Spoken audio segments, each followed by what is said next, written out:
Sometimes knowing a certain piece of information is often less useful than being able to figure something out. Here's an example. If you take a point on the edge of a wheel and trace out its path as the wheel rolls, you'll draw out a curve called a cycloid. A cycloid might look like a slice taken out of a circle, but it is a unique kind of curve. So how could we work with this curve and figure out something such as the area contained between the cycloid and the ground? A good way to understand something complicated is to break it apart into simpler pieces. So what do we know about this shape? First off, it was traced out from one rotation of a wheel. Every complete rotation of a wheel takes it forward a distance of one wheel circumference. That makes the width of the shape one circumference. We can measure a circumference in terms of the circle's radius. It takes just a little more than 6 radii to stretch along the circumference. More precisely, 2 pi radii. The height of the shape is the same as the height of the wheel, which would be 2 radii. For the time being, let's ignore the curving sides and trace out edges from the top center of the shape to the bottom corners, making a triangle. The triangle has a height of 2 radii and a base of 2 pi radii.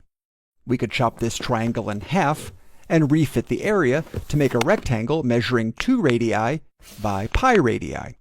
The area is 2 times r times pi times r, which gives us 2 times pi times r, or 2 pi r squared. That gives us the centerpiece, but we're still left with 2 round lobes on the sides. The shape is symmetrical, meaning these 2 lobes are mirror copies of each other. We could fit them together to make a sort of pinched oval shape. We used the circular wheel as the basis for measuring the triangle. So let's see if we can do the same for this piece. The pinched oval shape has the same height as the circle. But what about the width? Both shapes do have a continually changing width, going from small to large to small again. If we play with this, we could find that spanning upwards, these shapes have identical widths.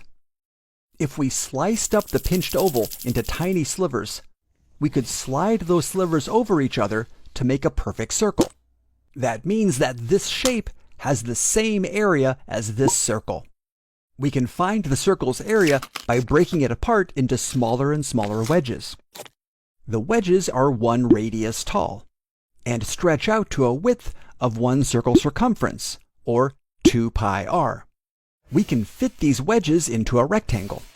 The rectangle has a height of 1 radius and a width of 1/2 of a circumference, or pi r. The circle's area ends up being 1 radius times pi radii, for a total of pi r squared. The total area under the cycloid measures pi r squared plus 2 pi r squared, for a grand total of 3 pi r squared. So is this useful? Sure, all sorts of formulas like this do have unexpected practical uses. However, it is probably rare for someone to have a practical need for this formula in everyday life. But the real use for this, I would say, is as a mental exercise. The geometry is just a tool for exploring a problem-solving process. We're taking a complex thing and breaking it apart so we can see its patterns and understand it. Math can help give us raw thinking skills so we can face seemingly unknowable things, break them apart, and make them knowable.